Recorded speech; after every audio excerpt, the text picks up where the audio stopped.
Hi అండి. ఈరోజు నేను మా హోటల్‌లో చేసే మసాలా దోస, ఇంకా ఉప్మా దోస కూడా ఏ విధంగా చేస్తామో ఈ వీడియోలో చూపిస్తానండి.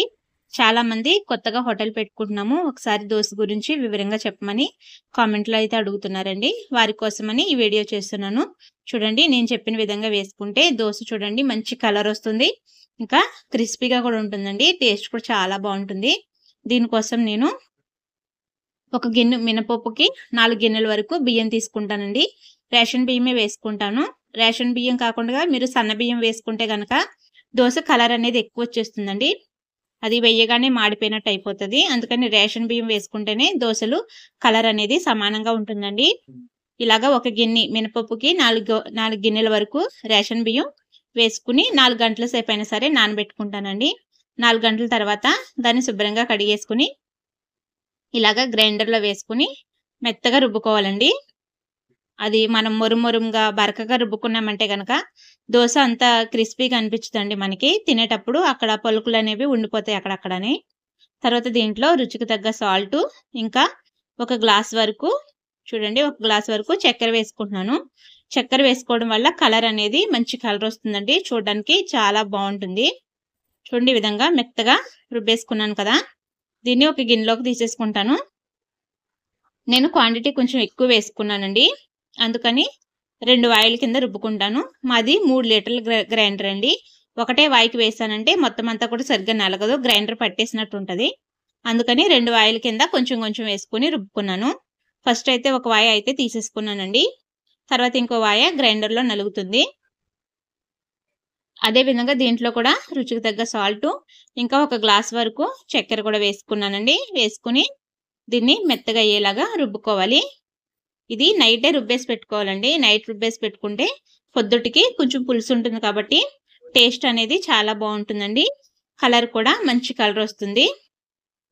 చూడండి, 2 వాయిలు కూడా రుబ్బేసుకొని ఇంత అయితే అయ్యిందండి 2 వాయిలుని. నేను స్టీల్ డబ్బా, పెద్ద డబ్బాలో వేసుకున్నాను. ఎందుకంటే పొద్దుటికి కొంచెం పొంగుతదండి పిండనేది. అందుకని బాగా ఖాళీగా ఉండే గిన్నెలో వేసుకోవాలి.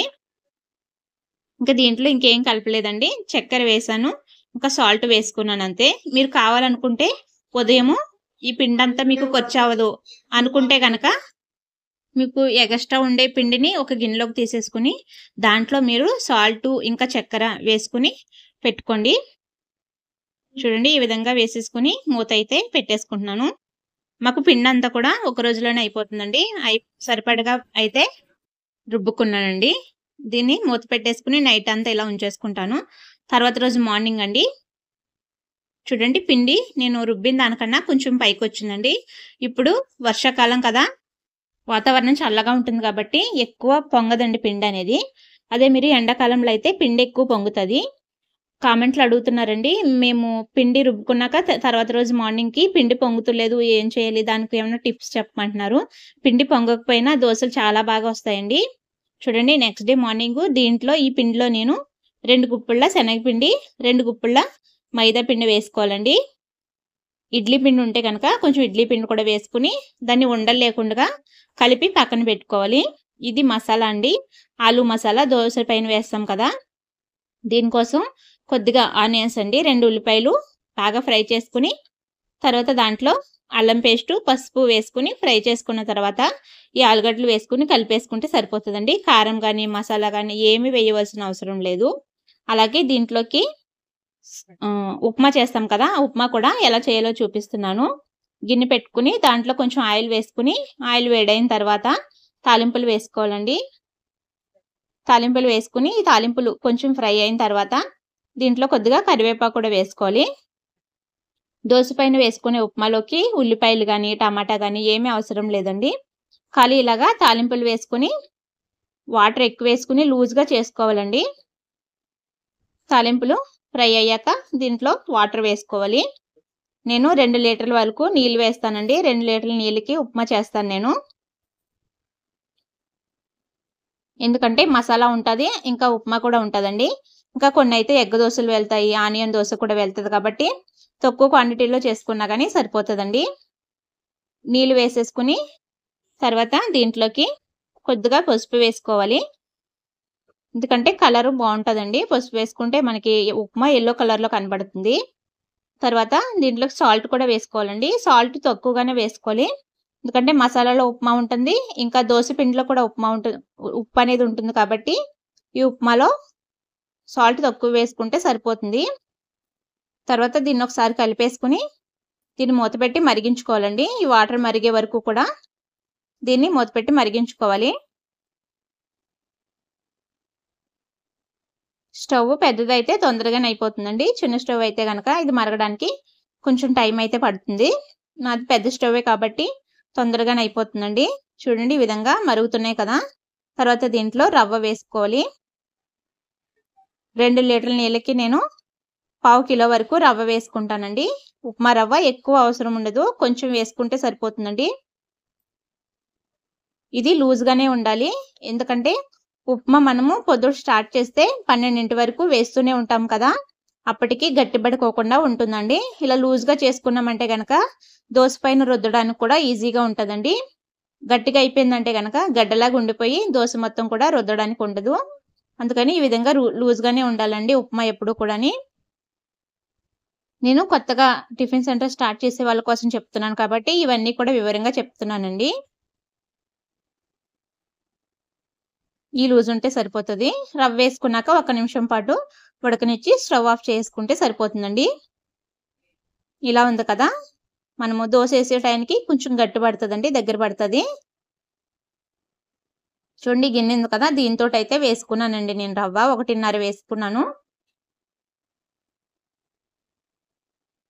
ఆఫ్ చేసేసాను కదండీ! మూత పెట్టేసి షాప్‌లోకైతే తీసుకెళ్ళిపోతాను. ఇదంతా కూడా నేను ఇంట్లోనే చేసుకుంటానండి. హోటల్‌లో ఒకటే స్టవ్ ఉంది. 2 పొయ్యిలుంటాయి దానికి. ఒక స్టవ్ మీదేమో ఇడ్లీ, ఒక స్టవ్ మీదేమో ఇంకా ఆయిల్ కడాయి పెట్టుకుంటాం కదా! ఖాళీ ఉండదండి. చూడండి పిండి కలుపుకున్న తర్వాత ఈ లూజ్ ఉండాలండి. మరి ఎక్కువ నీళ్ళలా చేసేసినా గానీ దోస మనకి మెత్తగా అయిపోతది. అందుకని కొంచెం గట్టిగానే ఉండాలి పిండనేది. దోస రుద్దుకోవడానికి కూడా ఈజీగా ఉంటుందండి. క్రిస్పీగా ఉంటుంది. దోస క్రిస్పీగా ఒకలాగా, మెత్తగా ఒకలాగా రుబ్బుకోవాల్సిన అవసరం లేదండి. ఈ విధంగా రుబ్బుకొని మీకు మెత్త దోస కావాలనుకుంటే గనక మంట హై ఫ్లేమ్‌లో పెట్టుకొని కాల్చుకుంటే గనక దోస మెత్తగా వస్తుందండి. అదే మీరు క్రిస్పీగా కావాలనుకుంటే మంట లో ఫ్లేమ్‌లో పెట్టుకొని చిన్నగా కాల్చుకుంటే గనక క్రిస్పీగా వస్తుంది. ఆయిల్ కూడా పెట్టుకోవాలండి. ఆయిల్ కూడా ఇప్పుడు దోస పైన వేస్తాం కదా! దానికోసమని రెడీగా ఉంచుకోవాలి. ఈ దోసల పెనాన్ని దోస వేసుకునే ముందు తడి క్లాత్ తోటి ఒకసారి తుడుచుకోవాలండి. అలా తుడవడం వల్ల దోస పెంకి వేడిగా ఉందా, చల్లగా ఉందా అనేది మనకు తెలుస్తది. బాగా వేడిగా ఉందంటే గనక తడి క్లాత్‌తో మనం తుడిచాం కాబట్టి కొంచెం చల్లబడతదండి. మంట లో ఫ్లేమ్‌లో పెట్టుకొని దోసలు వేసుకునేటప్పుడు లో ఫ్లేమ్‌లో పెట్టుకొని వేసుకోవాలి. ఈ దోసలు వేసుకొని పైన మసాలాలు ఇవన్నీ వేసిన తర్వాత మంట హై ఫ్లేమ్‌లో పెట్టుకొని కాల్చుకోవాలండి. హై ఫ్లేమ్‌లో కానీ, మీడియం ఫ్లేమ్‌లో పెట్టుకొని ఈ దోసలను కాల్చుకుంటే మంచి కలర్ ఉంటుంది. బాగా కుక్ అవుతుంది. దీంట్లో మైదా పిండి వేయడం వల్ల మనకి దోస అనేది ఎంత పలుచగా వేసుకున్నా సరే అంత పలుచగా వస్తదండి.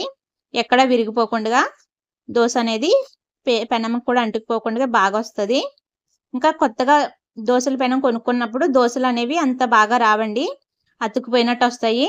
దోసల పెనాన్ని ఎలాగా క్లీన్ చేసుకోవాలనేది అంతకుముందు వీడియోలో అయితే ఒక వీడియో చేశాను నేను.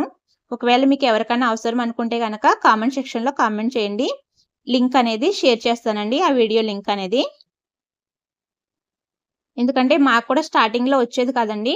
ఒకరు అడిగితే చెప్పారు ఇలాగ ఈ విధంగా చేసుకోవాలనేసి. అలా చేయడం వల్ల దోసల పెనం అనేది బాగా క్లీన్ అయ్యి దోసలు బాగా వస్తున్నాయండి. అసలు అతుక్కోవు. చాలా బాగా వస్తాయి. చూడండి దీంట్లో చక్కెర ఇంకా కొంచెం మైదా వేసుకున్నాం కాబట్టి కలర్ కూడా బాగా వస్తుంది. టేస్ట్ కూడా చాలా బాగుంటుందండి. ఇలా ఒకే పిండితో మనము ఎన్ని రకాల దోసలైనా సరే వేసుకోవచ్చు. పిండి అయితే ఒకటే ఉంటుందండి. మనము బటర్ దోస గాని, పన్నీర్ దోస గాని, ఉప్మా, ఆనియన్స్ ఏ దోస వేసుకున్నా సరే ఒకటే పిండితోటి వేసుకోవాలండి. కలర్ చూడండి చాలా బాగా వచ్చింది కదా! వీడియో నచ్చితే గనక లైక్ చేయడం మాత్రం మర్చిపోకండి. అలాగే మేము కడాయి పెట్టుకుంటాం కదా! కడాయి పెట్టుకొని ఆయిల్ వేసుకుంటాం కదండీ! ఆయిల్ మార్చండి అనేసి చాలామంది కామెంట్‌లో చెప్తున్నారండి. మేము ఆ ఆయిల్ ఏ రోజుకి ఆ రోజే మార్చేస్తాము. ఏ రోజుకి ఆ రోజు ఇలాగ ఫ్రెష్ ఆయిల్ తోటైతే స్టార్ట్ చేస్తామండి. అలా అంతా అయిపోయిన తర్వాత సాయంత్రం మాటలు ఆయిల్ మార్చేసి కడాయి శుభ్రంగా కడిగేసుకొని వేరే ఆయిల్ వేసుకుంటామండి. కడాయి చూడండి బ్లాక్ కలర్ ఉంది.